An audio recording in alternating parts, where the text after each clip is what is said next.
Jadi makin ditekan, makin yakin sama Allah. Makin banyak masalah, makin yakin sama Allah. Makin berserah kepada Allah. Kok bisa kayak gitu? Ada orang yang ketika makin banyak masalah, makin ragu sama Allah. Ini Allah maunya apa sih? Gitu kan? Ketika makin banyak masalah, makin kayak mempertanyakan takdir dan ketentuan Allah. Kenapa kok saya yang ngalamin ini? Kenapa saya dari dulu gak selesai-selesai masalahnya? Kenapa justru setelah saya berhijrah malah banyak masalah? Kenapa para sahabat sebaliknya? Makin dikasih ujian, makin wa ma zadahum illa imanan wa taslima. Gak bertambah kecuali iman dan kepasrahan. Jadi dikasih ujian malah makin yakin sama Allah, bukan makin ragu. Misalnya dia ganti nih model transaksi dagangnya, bisnisnya. Yang tadi mungkin syubhat atau haram, sekarang dia pakai model transaksi bisnis yang halal aja deh, yang aman-aman aja. Gara-gara transaksi yang halal malah banyak masalah. Masih mending kalau masalahnya cuman berkurang income-nya. Ini malah ditipu orang lah, rugi segala macam. Mulai mempertanyakan, nih bener gak ya saya ngambil jalan yang syariat segala macam, kok malah makin susah nih kelihatannya. Kenapa kita ketika diuji malah jadi ragu sama Allah? Kenapa saya katanya kalau misalnya saya jujur, saya akan dapat kebaikan. Ini gara-gara jujur malah gak lulus. Ya mungkin gak belajar tapi jujur. Yang satu lagi yang gak jujur malah nilainya bagus mungkin. Misalnya gak belajar tapi dia dusta. Kenapa para sahabat ketika diuji malah makin yakin sama Allah? Malah makin pasrah kepada Allah. Karena mereka pegang janji Allah. Itu salah satu tipsnya. Kalau kita pengen tetap woles pas menghadapi kesulitan, pegang janji Allah. Makin kita kuat pegang janji Allah, diuji, kita makin pasrah sama Allah. Ya Allah, saya akan yakin sama Engkau memegang janjimu. Ketika diuji, saya berharapnya balasan dari Allah, pertolongan dari Allah. Kayak yang pernah saya sampaikan dulu, kalau kita dapat musibah, yakinlah kepada janji Allah. Siapa yang membaca doa yang diajarkan Nabi, nanti Allah akan ngasih ganti yang lebih baik gitu kan ya. Allahumma ajurni fi musibati wa khluf li khairam minha. Ya Allah, beri saya pahala dalam musibah ini, beri saya ganti yang lebih baik darinya. Kalau kita pegang banget dengan janji Allah lewat doa ini, kita ketika dapat musibah setidaknya gak akan panik habis-habisan, gak akan putus asa dalam menunggu pertolongan Allah. Setidaknya kalau gak bisa woles-woles amat, gak bisa tenang-tenang amat, minimal gak panik habis berlebihan. Kalau musibahnya musibah kematian, gak bikin kita meratapi kematian. Kenapa? Kita pegang janji Allah SWT. Makanya kan ada cerita seorang ayah yang diberi musibah dengan wafat 2 orang anaknya. Anak laki-laki pertama meninggal. Dia bilang innalillahi wa inna ilaihi rajiun. Anak laki-laki kedua meninggal. Dia bilang innalillahi wa inna ilaihi rajiun. Semua ini milik Allah. Allah yang memberi, Allah juga yang mengambil kembali. Suka-suka Allah, pasrah gitu. Nerima, ridho dalam bahasa agama. Bukan ikhlas ya. Kalau ikhlas itu dalam bab ibadah. Kalau dalam bab takdir namanya ridho. Raditu billahi robba. Saya ridho deh dengan ketentuan Allah, itu namanya ridho. Bukan yang ikhlas ya.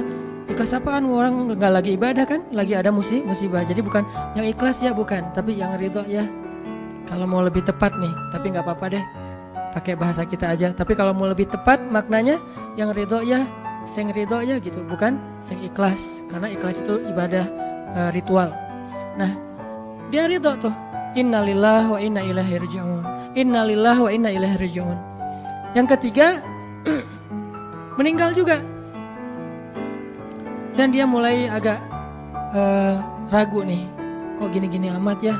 Suatu malam dia bermimpi 2 anaknya itu dalam mimpi itu ayah ini mau jatuh ke sebuah jurang yang di bawahnya api, kayak api neraka gitu. Ditarik sama 2 anaknya, cuman gak kuat. Kata mereka, seandainya adik ada di sini pasti bisa narik nih, bisa nyelamatin ayah. Kalau adik ada di situ, kenapa cuma 2 yang nolong? Karena 2 itu yang dia ridho, yang satu lagi nggak ridho. Akhirnya cuma 2 orang yang bisa nolong dia di akhirat.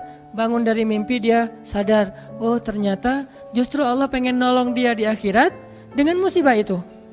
Dan buat anaknya juga kebaikan nanti di akhirat masuk surga. Akhirnya dia bilang innalillah wa inna ilaihi rajiun, astaghfirullahalazim. Hidup kadang kayak gitu. Ketika kita pegang janji Allah, ada sesuatu yang kita tunggu di dalam kesulitan hidup kita. Sehingga buat kita selalu punya harapan. Tapi kalau kita nggak pegang janji Allah, kita nggak nunggu apa-apa kecuali mengeluhkan keadaan kita. Dan itu bikin kita lemah. Ditolak yang pertama, innalillah wa inna ilaihi rajiun. Ya Allah beri saya yang lebih baik darinya. Nemu nih, ditolak lagi. Lebih cantik tapi nolak juga, kan lebih sakit ya. Lebih cantik, ditolak lebih sakit. Ya Allah beri yang lebih baik lagi. Makin lama makin di puncaknya rasa sakit yang udah gak tahan, diterima. Nih happy ending nih. Ada gak ya yang kayak gitu ya? Kalau jarang ada, berarti belum mempraktekkan jurus ini nih. Kalau pengen kayak gitu, coba tes deh. Cuman kalau ngetes Allah tahu sih ya. Coba deh praktekin, bukan ngetes, praktekin. Nanti pasti kita akan ngelihat hasil yang luar biasa. Jadi pegang janji Allah. Saya kalau nggak selalu sih, kadang-kadang nih, terutama hal-hal yang masih mampu. Ada musibah kecil, langsung berpegangan pada janji Allah. Nah, ntar Allah ganti yang lebih baik. Tapi itu harus dengan bahasa hati ya, bukan dengan lisan doang nih. Wa khluf li khairam minha. Hati nggak percaya. Allah kan bermuamalah berakad dengan kita lewat hati itu teman-teman. Allah nggak berakad dengan kita lewat lisan doang. Makanya niat itu kan sesuatu yang terbersih di dalam hati. Walaupun dalam prakteknya ada mazhab yang mengucapkan, ada mazhab yang tidak mengucapkan. Yang jelas secara definisinya terbersih di dalam hati. Innamal a'malu binniyat. Terus Nabi menunjukkan dalam riwayat yang lain, Nabi menunjukkan ke dadanya atau hatinya. Artinya Allah berakad dengan kita itu dengan hati.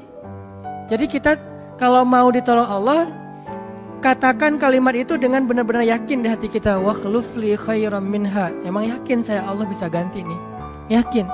Gimana caranya? Itu bukan bagian kita, itu bagian Allah. Bagian kita berharap, bagian Allah memberikan cara. Jangan sampai kita mengambil bagian Allah. Pasti kita akan kebingungan. Orang kita bukan Tuhan. Mengambil bagian Allah apa? Harus jelas caranya. Kalau nggak jelas nggak percaya. Terlalu logis. Akhirnya nggak lagi ada ruang untuk kita berharap kepada sesuatu. Jangan mengambil bagian Allah. Gimana caranya? Ya terserah Allah. Yang penting saya berharap Allah ganti yang lebih baik. Ikhtiar urusan kewajiban kita kepada Allah. Bukan cara itu. Kewajiban kita kepada Allah. Ikhtiar itu dalam agama kayak ibadah, sholat, puasa, zakat. Bukan jalan untuk menemukan suatu kebaikan, karena Allah yang menentukan. Kadang-kadang kita ikhtiar ini jalannya dari yang lain. Kita ngejar, ternyata dapatnya justru yang kita sering pakai curhat. Kan beda-beda kan cara Allah ya. Kita ngejar, gak berhasil, curhat lagi ke teman kita di sebelah. Ternyata dia, bukan dia yang jadi sama dia, kita jadi sama dia gitu maksudnya. Ini artinya emang Allah yang punya cara, asbab, subul. Walladzina jahadu fina lanahdiyannahum subulana. Orang yang bersungguh-sungguh di jalan kami yang akan tunjukkan kepada cara-cara menuju kepada kebaikan. Subul, bukan cuma satu. Kalau satu sabil, ini berarti Allah yang punya cara. Ya Allah, beri saya ganti yang lebih baik. Saya yakin banget nih. Kata teman kita, caranya gimana? Kayaknya mustahil deh. Allah punya cara. Allah bisa mendatangkan sesuatu dengan cara-cara yang kita mengerti, ilmiah, logis. Bisa yang dengan cara yang kita nggak ngerti, nggak ilmiah, nggak logis. Bisa juga dengan sebalik dari apa yang kita ngerti. Kita ngertinya gini, Allah bikin yang sebaliknya. Allah punya banyak cara. Contoh, Allah mendatangkan kita, melahirkan manusia itu dari pasangan ayah dan ibu. Ilmiah, logis, bisa dijelaskan secara keilmuan. Tapi Allah juga bisa mendatangkan seorang anak tanpa ayah seperti Isa dari rahimnya Siti Maryam yang suci. Atau bisa juga mendatangkan seekor onta bukan dari induknya tapi keluar dari batu seperti ontanya Nabi Solih. Allah bisa mendatangkan segala sesuatu dari cara-cara yang yahtasib aw la yahtasib. Yang kita mengerti atau kita tidak mengerti. Makanya Allah mengatakan wa yarzuqhu min haitsu la yahtasib. Allah kasih rezeki dari jalan haitsu la yahtasib, yang gak pernah kalian duga. Berarti kalau masih keduga bukan itu jalannya. bisa sih kayaknya jalan ini, bukan itu. Bisa sih ini, bukan itu. Terus jalannya apa? Yakin, itulah jalannya. Allah yang akan mendatangkan dengan surprise. Kayaknya surprise itu lebih seru sih. Dan surprise Allah itu emang pasti. Kalau surprise teman kita pas kita ulang tahun, kenapa ya hari ini kok biasa-biasa aja ya, gak ada yang ngucapin, gak ada yang ngasih hadiah misalnya ya.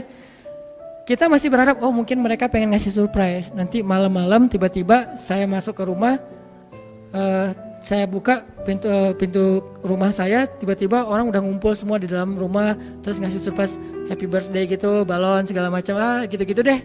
Bisa. Tapi apakah itu terjadi? Belum tentu. Pas kita pulang ke rumah udah siap-siap gitu.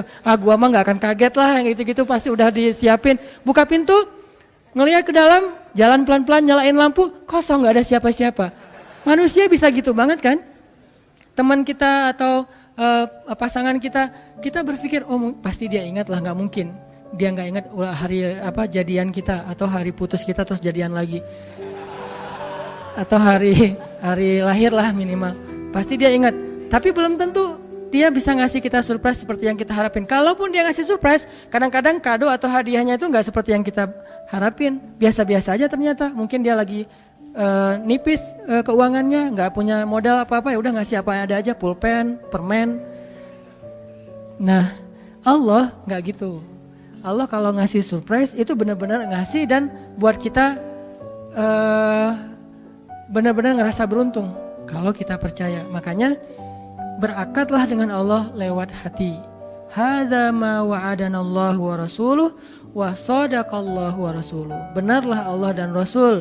Hasbiyallah atau apapun ucapan-ucapan belief, termasuk wa khluf li khairam minha, beri saya ganti yang lebih baik darinya. Tapi kita berakar itu dengan hati. Allah tunjukin tuh. Ini yang bisa bikin kita sedikit lebih tenang atau banyak bisa dapat ketenangan kalau kita dalam kondisi yang sulit. Kalau diuji dalam hal-hal yang kayaknya mentok gitu. Mau kemana lagi nih? Mau gimana lagi nih? Mau apa lagi nih? Kan gitu kan? Udah gak tahu lagi mau gimana, mau kemana, mau apa, mau siapa lagi nih? Kayaknya semua yang di list reunian udah ditembak satu-satu, gagal semua gitu kan. Mau siapa lagi nih? Teman kuliah udah, teman SMA udah, sampai teman SD juga udah. Masa nyari teman TK gitu kan ya? Nyari semua nolak, ke siapa lagi? Allah yang punya siapanya. Kadang-kadang siapanya Allah itu kita gak pernah ngeduga. Yang kita gak pernah mau ke situ karena berpikir gak mungkin deh kalau itu mah. Justru kita gak ngedatangin dia karena kita gak percaya mungkin. Tapi buat Allah apa sih yang gak mungkin? Julaibib dengan kondisi rakyat jelata banget ketemu seorang cewek yang selebgram banget. Bisa aja tuh. Apalagi kita yang insya Allah gak julaibib amat lah ya. Masih kerenan dikit lah. Walaupun mungkin solehnya pasti jauh dengan julaibib. Tapi secara fisik ya kita bukan budak. Kita bukan orang yang seperti digambarkan di dalam hadis gimana fisiknya julaibib sangat pas-pasan. Walaupun tingkat kesolehannya jauh. Pasti sahabat itu tidak tergantikan, tidak tertandingi. Oke. Itu satu kasus di Al-Quran gimana Wallace dengan modal pegang janji Allah. Berakad kepada Allah dengan hati. Ini kata kuncinya. Berakad kepada Allah dengan hati. Dan Allah pasti la yukhliful mi'ad. Gak akan ingkar janji. Gak akan. Kalau dengan hati. Masalahnya tingkat hati juga darajat. Lahum darajatun inda rabbihim. Orang yang beriman itu bertingkat-tingkat. Ada yang imannya itu benar-benar luar biasa. Sampai hal yang paling mustahil buat dia tuh gak ada yang mustahil buat Allah. Ada yang berimannya yang berat-berat mah dia masih agak-agak ragu, yang ringan-ringan dia masih yakin. Berarti aku tergantung prasangka hambaku kepadaku.